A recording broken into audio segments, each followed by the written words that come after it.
नमस्कार। आप सभी बीए पार्ट सेकंड के विद्यार्थियों का आज के व्याख्यान में स्वागत है। आज हम हमारी पूर्व की अवधारणा निर्धनता का अगला व्याख्यान पर चर्चा करेंगे, अवधारणा पर चर्चा करेंगे। निर्धनता का अर्थ, परिभाषा और इसके मापन के संबंध में हम पूर्व में चर्चा कर चुके हैं।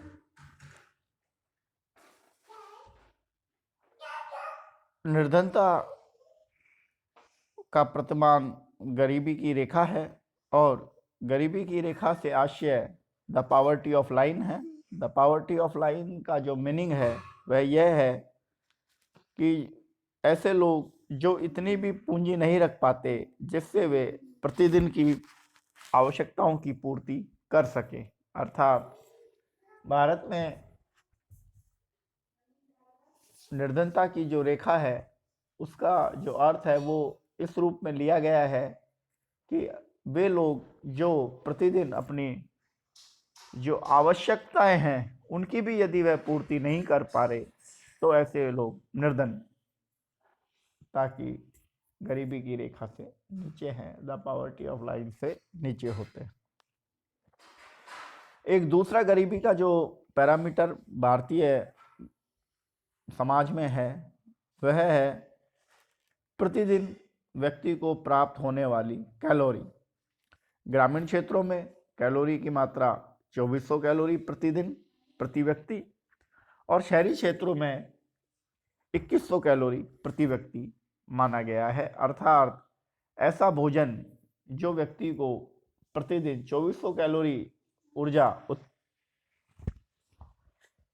प्रदान करता है तो वह व्यक्ति निर्धन नहीं माना जाता और शहरी क्षेत्र में यह कैलोरी की मात्रा 2100 कैलोरी प्रति व्यक्ति मानी गई है। निर्धनता के कारकों की हम बात करेंगे। निर्धनता के कारकों की हम बात करेंगे उसमें जो पहला कारक है वह है व्यक्तिगत कारक। व्यक्तिगत कारकों के अंतर्गत बीमारी, मानसिक रोग, नशाखोरी, गलत व्यय, जुआ, वंशानुगतता आदि ऐसे कारक हैं जो व्यक्ति को निर्धन बनाते हैं या निर्धनता के लिए व्यक्तिशः जिम्मेदार है। बीमारी, आप सभी जानते हैं कि यदि शरीर रोगग्रस्त होता है तो उसके दो तरीके से आर्थिक नुकसान होते हैं। पहला, व्यक्ति कार्य नहीं कर पाता, उसे कार्यशील जनसंख्या में नहीं माना जाता और कार्य नहीं कर पाने के कारण वह निर्धन होता है। दूसरा, उसकी बीमारी में होने वाला आर्थिक व्यय उसे दोहरे रूप से नुकसान पहुंचाता है, अर्थात आर्थिक रूप से कमजोर करता है। मानसिक रोगी समाज के नियमों के अनुरूप व्यवसाय, कार्य, आर्थिक लाभ के कार्य नहीं कर पाता और नशाखोरी गलत उपवय से जुड़ी हुई अवधारणा है। आज व्यक्ति की जो शारीरिक क्षमता है वह नष्ट होती है, साथ ही नशाखोरी में आर्थिक व्यय भी अधिक होता है। जुआ और वंशानुगतता भी निर्धनता के कारण है। दूसरा कारक है भौगोलिक कारक जो कि निर्धनता के लिए जिम्मेदार हैं।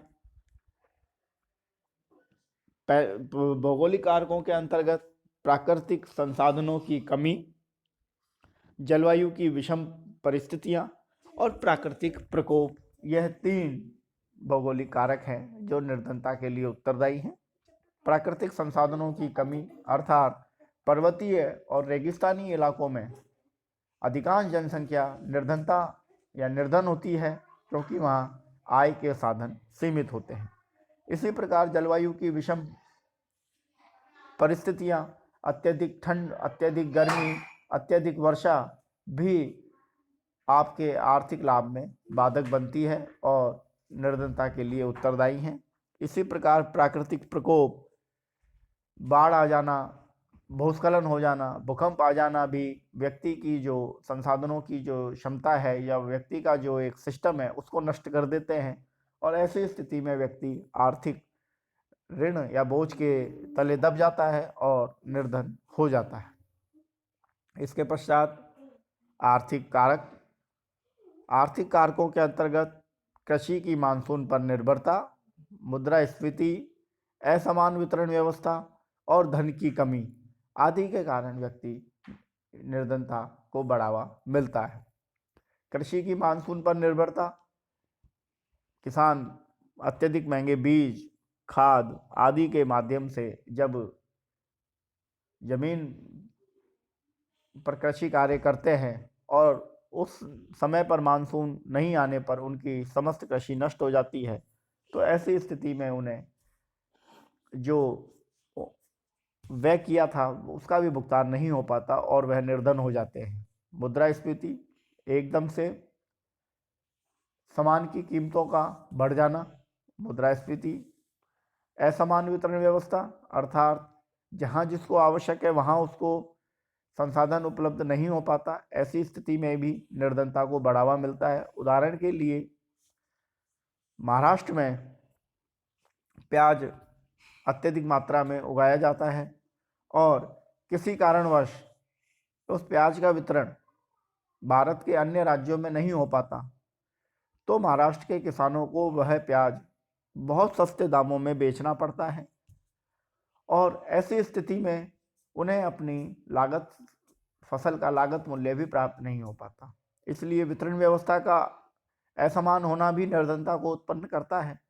और इसी प्रकार धन की कमी, कोई कार्यशील व्यक्ति कोई कार्य करना चाहता है, कोई छोटा कुटीर उद्योग लगाना चाहता है, फैक्ट्री स्थापित करना चाहता है या कोई अन्य व्यवसाय करना चाहता है, परंतु उसके पास यदि धन नहीं होगा तो वह व्यवसाय नहीं कर पाता। अर्थात यह जो आर्थिक कारक है यह भी व्यक्ति को निर्धन बनाते हैं। इसके पश्चात हम बात करेंगे सामाजिक कारकों की। सामाजिक कारक भी व्यक्ति को निर्धन बनाते हैं। बीए पार्ट प्रथम वर्ष में जब हम समाजशास्त्र का अन्य विज्ञानों के साथ संबंध पढ़ रहे थे, अन्य समाज विज्ञानों के साथ संबंध पढ़ रहे थे, तो मैंने आपको बताया था कि समाजशास्त्र का अर्थशास्त्र के साथ गहरा संबंध है। सामाजिक प्रघटनाएं आर्थिक प्रघटनाओं को किस रूप में प्रभावित करती हैं, इन सब का अध्ययन समाजशास्त्र में किया जाता है। अर्थशास्त्र केवल और केवल उत्पादन, वितरण और विनिमय जैसी प्रक्रियाओं से संबंधित होता है।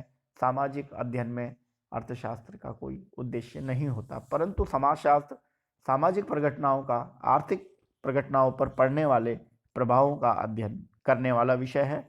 इसलिए जो सामाजिक कारक हैं वह भी निर्धनता के लिए अत्यधिक रूप से उत्तरदायी हैं। उनके अंतर्गत असाक्षरता, भूमि व्यवस्था, प्रथाएं, जनरीतियां, परंपरा और जाति प्रथा आदि ऐसे कारक हैं जो निर्धनता के लिए पूर्ण रूप से जिम्मेदार हैं। सबसे पहले हम असाक्षरता की बात करेंगे।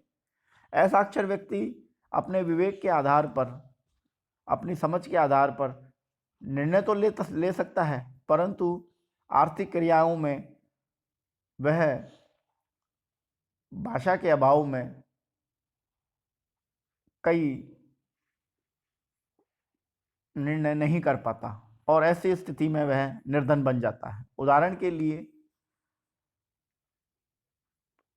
बैंकें अलग अलग दरों पर ऋण उपलब्ध करवाती हैं, उनकी नियम और शर्तें भी अलग अलग होती हैं और असाक्षरता के कारण किसान ऋण तो ले लेता है परंतु शर्तों का अध्ययन नहीं कर पाता और फिर उन शर्तों के आधार पर वह उसे बहुत अधिक ब्याज चुकाना पड़ता है। ऐसी स्थिति में असाक्षरता उस व्यक्ति के लिए निर्धनता का कारण बनती है।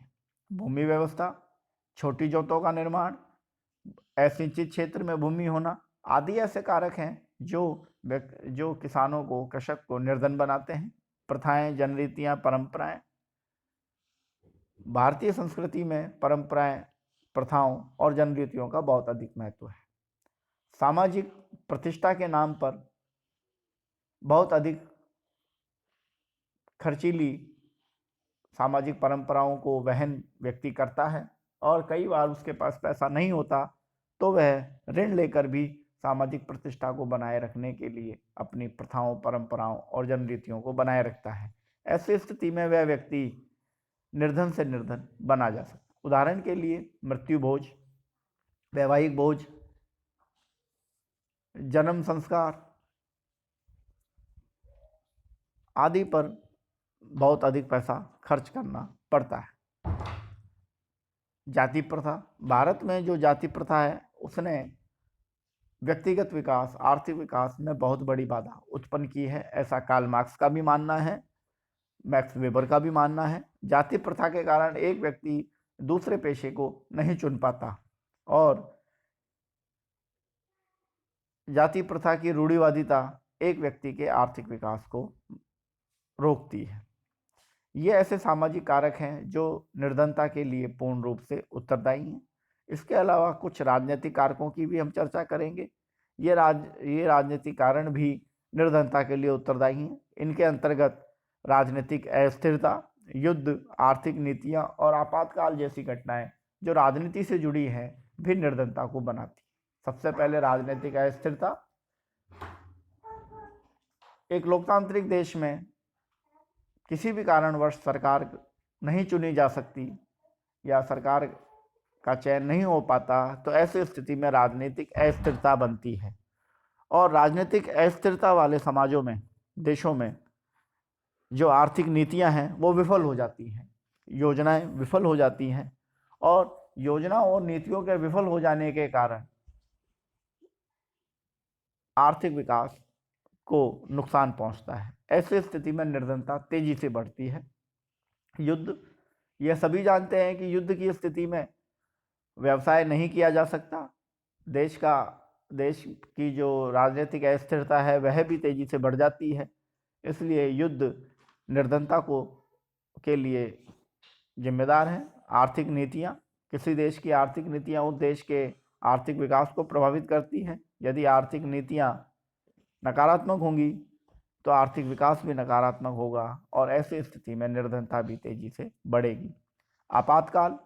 आपातकाल की स्थिति में मनुष्य के मौलिक अधिकारों का, मानव के मौलिक अधिकारों का हनन हो जाता है और जब समाज में किसी भी तरह के नियम व्यवस्थाएं नहीं होती तो ऐसी स्थिति में व्यक्ति कार्यशील जनसंख्या को कार्य नहीं मिल पाता और कार्यशील जनसंख्या को जब कार्य नहीं मिल पाता तो वह व्यक्ति निर्धनता की ओर बढ़ता है। ये सभी जो कारकों की मैंने आपसे बात की, यह निर्धनता के लिए उत्तरदायी कारक हैं। आप एक रजिस्टर में नोट्स बना के सभी की विशद व्याख्या अपने विवेक के अनुसार करें, पाठ्य पुस्तकों के अध्ययन के आधार पर करें और इस लेक्चर के अध्ययन के आधार पर करें तो आप एक अच्छे नोट्सों को तैयार कर पाएंगे। अब हम निर्धनता को दूर करने के उपायों पर चर्चा करेंगे। निर्धनता को दूर करने के जो उपाय हैं उनके अंतर्गत पंचवर्षीय योजनाओं, राष्ट्रीय कार्यक्रम और गरीबी हटाओ कार्यक्रमों को मुख्य रूप से लिया गया है। पंचवर्षीय योजनाएं के अंतर्गत हम भारत के स्वतंत्रता प्राप्ति के पश्चात या उत्तर औपनिवेशिक भारत में यह देखा गया कि सभी सेक्टरों पर समान रूप से ध्यान दिया जाना संभव नहीं है। अतः 5-5 साल की योजना बना के कुछ सेक्टरों को उसमें सम्मिलित करते हुए भी विकास की बात की गई।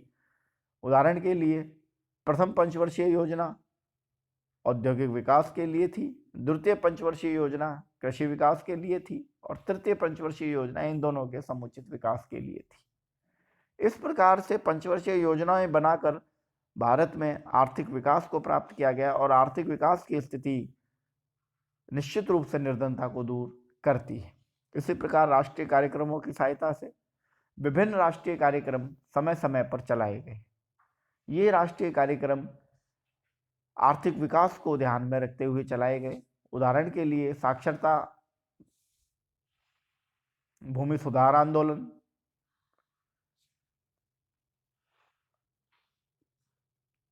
कुछ इसके अतिरिक्त कुछ कार्यक्रमों में हम बंधुआ मजदूरी अधिनियम को हटाया जाना, इन सभी के माध्यम से, राष्ट्रीय कार्यक्रमों के माध्यम से निर्धनता को दूर करने का प्रयास किया गया। तीसरे नंबर पे गरीबी हटाओ कार्यक्रम। गरीबी हटाओ कार्यक्रम के अंतर्गत मुफ्त अनाज का वितरण किया गया, केरोसिन सब्सिडी की व्यवस्था की गई